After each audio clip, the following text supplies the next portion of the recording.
Hola, ¿qué tal? Tengan muy buenos días, muy buenas tardes o muy buenas noches, acorde a la hora que estén viendo este video. En esta video clase de resumen vamos a mencionar los tips más importantes que no debemos olvidarnos en relación a fisiología cardiovascular. ¿De acuerdo? El temario completo lo pueden ver en las videoclases extendidas. Muy bien, lo primero que tenemos que hacer es recordar la anatomía básica del corazón, ¿no? Formado por dos aurículas, dos ventrículos, una bomba derecha, una bomba izquierda. Aurículas se comunican con ventrículos a través del orificio atrioventricular, donde está su aparato valvular, tricuspidio en el lado derecho, mitral en el lado izquierdo. De los ventrículos nacen los grandes vasos, pulmonar en relación al ventrículo derecho, ¿no? Y aórtico y la arteria aorta en relación al ventrículo izquierdo, ¿verdad? Muy bien, aquí estructuras que se deben recordar son los aparatos valvulares, como ya les mencionaba, mitral, tricuspidio y también eh, las, las válvulas semilunares o sigmoideas en relación al origen de esos grandes vasos, ¿de acuerdo? Eh, mm, En lo que es la función del corazón como bomba, va a existir lo que es el periodo de contracción y relajación, sístole y diástole cardíaca, ¿de acuerdo? Es muy importante es muy importante recordar cuál es la situación de estas válvulas en sístole como en diástole. Por ejemplo, cuando el ventrículo se contraiga, ¿no? y expulsa su contenido a través de estos grandes vasos, ¿cuál es si tienen que ser las únicas válvulas que tienen que permanecer abiertas? Pues estas, ¿no? Estas, las semilunares, pulmonar y aórtica, y estas, las atrioventriculares, deben estar cesadas, ¿no? Si no, la sangre pasaría de ventrículos hacia aurículas, ¿no? Y esto no, pues no es bueno, ¿de acuerdo? Cuando los ventrículos se encuentren en diástole, estén relajados, las que tienen que aperturarse, ¿quiénes son? Pues estas, simplemente las atrioventriculares, ¿no? Algo igual que debemos recordar es que esos aparatos atrioventriculares, ¿no? tanto el tricuspidio como el mitral, no desde el punto de vista morfofuncional, están compuestos también por las cuerdas tendinosas y los músculos papilares, ¿verdad? Que lo insertan, ¿no? dichas válvulas hacia la pared ventricular. ¿Y cuál es la función de las cuerdas tendinosas y músculos papilares? Que cuando estas válvulas no se cierren, no se protruyan, ¿no? o sobrepasen hacia las cavidades auriculares. Esa es su función, ¿de acuerdo? Muy bien. Circulación menor y circulación mayor. La circulación menor, ¿no? o pulmonar, ¿no? es aquella que va a originarse en el ventrículo derecho, ¿no? Sale la sangre por la arteria o tronco pulmonar y todas sus ramas, ¿no? Pasa a los pulmones, se va a oxigenar, ¿no? Y dicha sangre termina en la aurícula izquierda, ¿no? Inicia aquí y termina acá. Circulación menor. Circulación mayor, aquella que va a iniciar a nivel de lo que es el ventrículo izquierdo, ¿no? En este caso sale por la arteria aorta, los grandes vasos, y se torna, ¿no? a través de las venas cavas en la aurícula del lado derecho, ¿no? Conceptos clave que no se tienen que olvidar. ¿Qué es precarga? ¿Qué es poscarga? Precarga es el grado de tensión del músculo, ¿no? Cuando comienza a contraerse. Esa es la definición, ¿no? de precarga, ¿no? grado de tensión del músculo, secundario al volumen que lo va a distender, ¿no? obviamente antes que inicie la sístole. Ese es el concepto correcto de precarga, ¿de acuerdo? ¿Y qué va a ser la poscarga? Pues esta va a estar en directa relación con la resistencia, ¿no? ¿Qué va a ser la resistencia? La fuerza que se va a oponer, ¿no? Con el paso de sangre de los ventrículos hacia los grandes vasos, ¿no? Va a haber una sistémica en relación con la arteria aorta y sus ramas, y una pulmonar, ¿no? en relación con la bomba del lado derecho, ¿de acuerdo? Entonces eso es poscarga, no tienen que olvidarse, ¿no? Acoplamiento, excitación, contracción. Diferencias. Con la contracción del músculo estriado, ¿no? somático. Viene el potencial de acción, activa los canales de calcio, voltaje dependiente, ingresa el calcio extracelular, ¿no? Dentro del miocito cardíaco existen los retículos sarcoplásmicos, ¿no? los cuales también se van a activar y van a liberar el calcio, ¿no? Dicho calcio va a favorecer, ¿no? lo que es la contracción. Que es aquí lo importante y que lo diferencia del otro tipo de músculo es que es muy importante la cantidad de calcio que se almacena en el retículo sarcoplásmico, ¿de acuerdo? Es muy importante. Además de este, ¿no? Que viene del líquido extracelular, ambos. Cuando ya se relaja, el calcio vuelve a depositarse en el retículo sarcoplásmico, ¿no? Por una parte, y por otra parte sale al líquido extracelular a través de este simporte, ¿no? Sale calcio, entra sodio, ¿no? Y el sodio que ingresa tiene que volver a regularse hasta los valores normales que ya conocemos a través de la bomba sodio-potasio ATPasa. ¿Listo? Ciclo cardíaco. La clave para poder entender ciclo cardíaco y en este pequeño esquema del ciclo cardíaco o diagrama de Wiggers, ¿no? Hay varias preguntas que ya se realizaron en relación al examen. ¿De acuerdo? Vamos a revisar los más puntuales, ¿no? En esta vertical, ¿no? Pueden ver aquí la presión en milímetros de mercurio, 0, 20, 40, 60, 80, 100, 120, ¿no? Aquí abajo, ¿no? Está el volumen en ml, 50, 90, 130, ¿verdad? Aquí hay varias líneas, ¿no? Esta gran línea roja me representa la presión del ventrículo izquierdo, ¿no? Este diagrama está en relación al ventrículo izquierdo. Línea entrecortada superior, presión de la aorta, y la de aquí abajo, presión de la aurícula, ¿no? Y esta línea azul, los cambios de volumen, no tienen que ver, miren cómo se eleva, desciende, ¿no? Está en directa relación con los cambios de volumen. Lo mismo con la roja, ¿no? De la presión. Vamos a repasar lo más puntual. Miren, aquí inicia en el 1, aquí estamos, ¿no? En el periodo de diástole, ¿no? Listo. Va a haber aquí este periodo de tiempo llamado el de contracción isovolumétrica. Esto es muy importante. Contracción y relajación isovolumétrica. El periodo de contracción isovolumétrica va a ser aquel periodo dentro del ciclo cardíaco en el cual se incrementa la presión intraventricular, pero sin cambio de volumen, ¿de acuerdo? Se está preparando, ¿no? Para expulsar la sangre. ¿Listo? Al inicio de la sístole. Lo contrario, relajación isovolumétrica, miren, va a ser aquel periodo de tiempo en el cual disminuye la presión dentro del ventrículo, pero sin cambio de volumen, ¿no? Relajación isovolumétrica. Ambos tienen que recordar, es muy preguntado, ¿de acuerdo? Cuando la presión, miren la línea roja del ventrículo asciende hasta los 80 milímetros de mercurio, esta presión es suficiente para que se abra, ¿no? Las válvulas aórtica o la válvula aórtica en este caso, ¿no? Y la sangre va a salir del ventrículo, ¿no? Y ese periodo es el periodo de expulsión.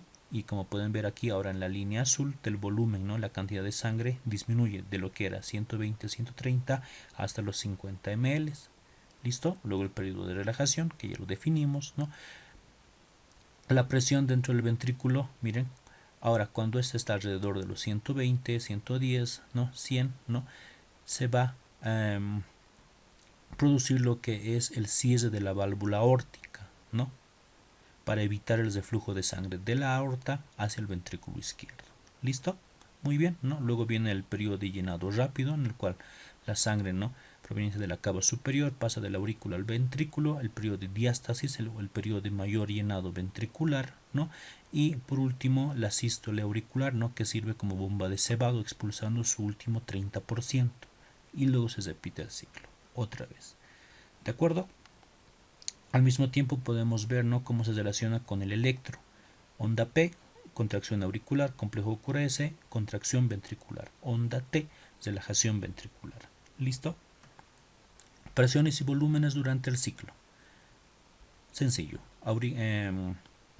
Ventrículo izquierdo, ¿no?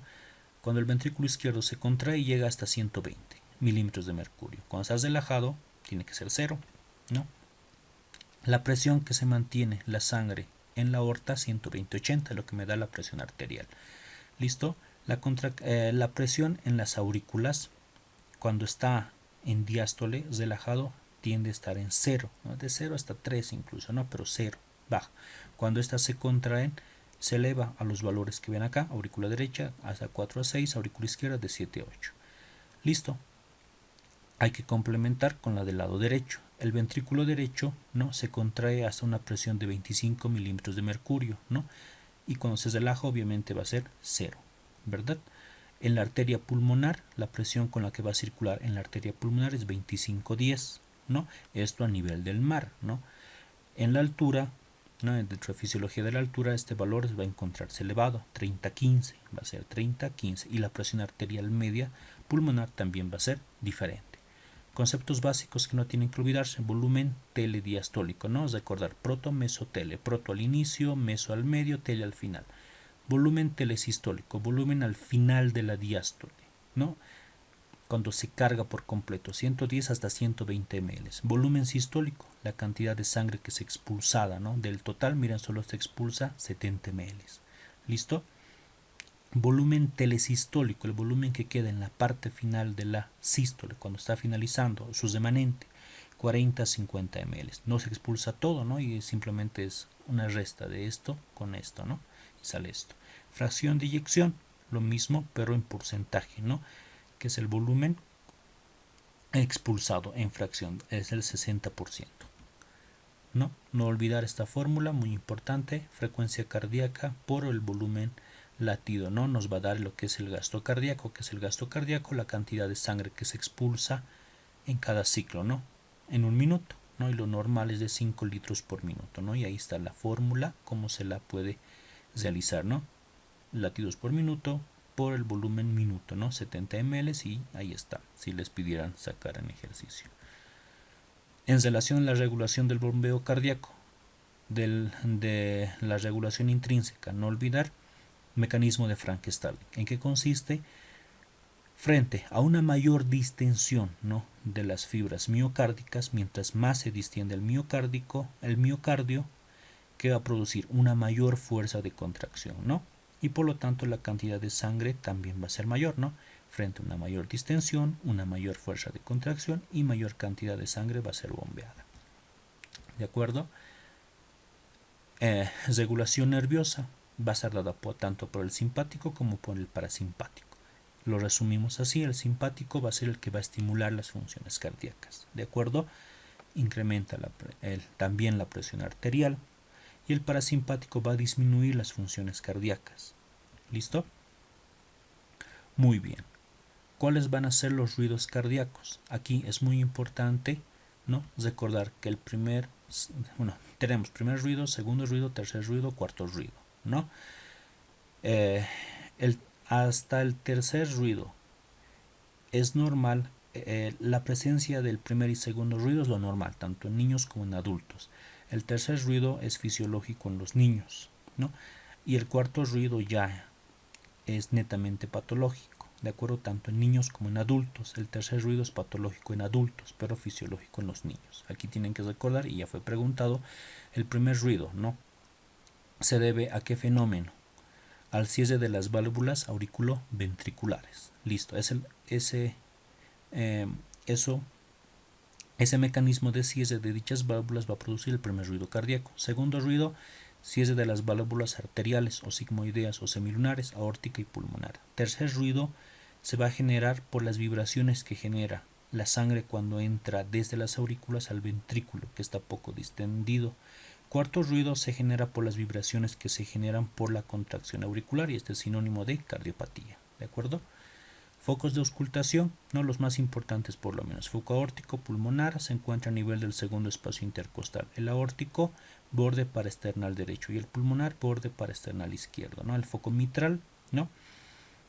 Está a nivel de lo que es el quinto espacio intercostal, línea medio clavicular, ¿no? Y a nivel del cuarto espacio, ¿no? Borde paraesternal izquierdo, está el foco tricuspidio, a este nivel, ¿no? Aquí está muy abajo mi pintado, ¿no? Y aquí arriba, por encima de entre este y este, pues suele encontrarse el accesorio, ¿no? Potencial de acción cardíaco, ¿qué es lo más importante? ¿No? Tiene las siguientes fases: una fase 0, 1, 2, 3, ¿no? Y repite el ciclo. La fase 0 o de despolarización está en relación con los canales rápidos de sodio, ¿no?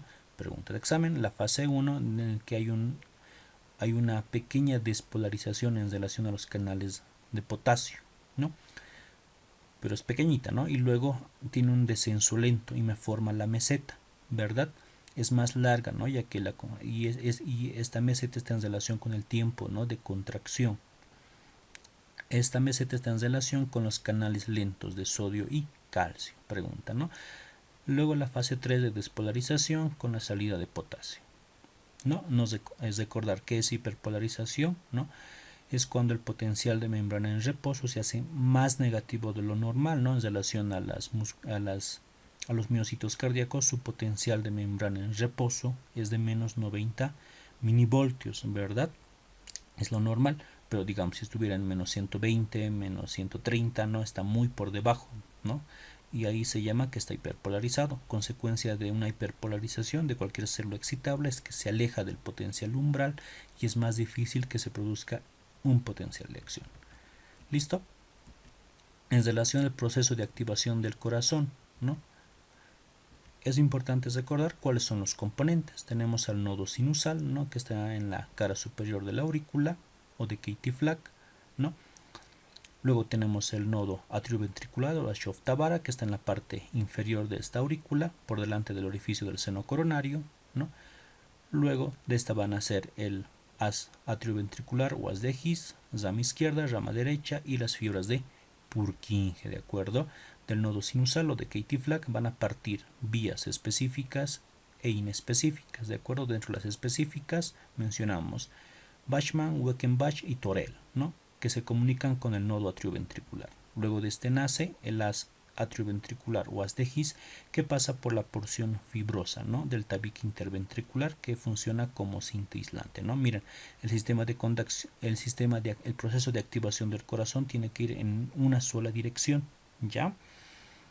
Y luego la rama izquierda y la rama derecha, ¿no? Igual ha sido preguntado cuál es el primer ventrículo en activarse, pues el ventrículo izquierdo, ¿de acuerdo? La cara interna del septo, ¿no? En relación al ventrículo izquierdo es la primera en activarse y luego, ¿no? Y luego se va a continuar con las fibras de Purkinje, ¿no? Es muy importante aquí, ¿quién es el marcapaso normal del corazón? El nódulo sinusal, que mantiene la frecuencia cardíaca entre ¿cuánto? Entre 60 y 100 latidos por minuto. Por debajo de ese valor, bradicardia. Por encima de ese valor, taquicardia, ¿no? Si este no funciona, ¿cuál va a ser el siguiente? Marcapaso, esto, ¿no? O el siguiente. Muy importante igual es recordar propiedades del músculo cardíaco. ¿Cuáles son las 5 propiedades? Batmotropismo, cronotropismo, dromotropismo, inotropismo, lucitropismo. Son las propiedades del músculo cardíaco. Batmotropismo, ¿no? Está en batmotropismo, la capacidad de las células cardíacas de generar una respuesta frente a un estímulo. Cronotropismo, ¿no? Generan su propia estimulación, ¿no? En relación con los marcapasos. Nodo sinusal. Dromotropismo, capacidad de conducir, ¿no? Dicho estímulo, ¿no? Capacidad de conducir el potencial de acción. Inotropismo, capacidad de contracción y generación de tensión. Lusotropismo, relajabilidad. ¿No? Muy importante es recordar, ¿no? Ley de Ohm y la velocidad del flujo sanguíneo, ¿no? A través de la ley de Ohm vamos a entender los diversos procesos de compensación, ¿de acuerdo? En algunas patologías, como en el shock, como en la insuficiencia cardíaca, ¿no? Aquí está, flujo es igual a la diferencia de presiones sobre la resistencia. Una alteración de los componentes de esta ley de Ohm va a repercutir sobre las otras. Por ejemplo, ¿no se acuerdan?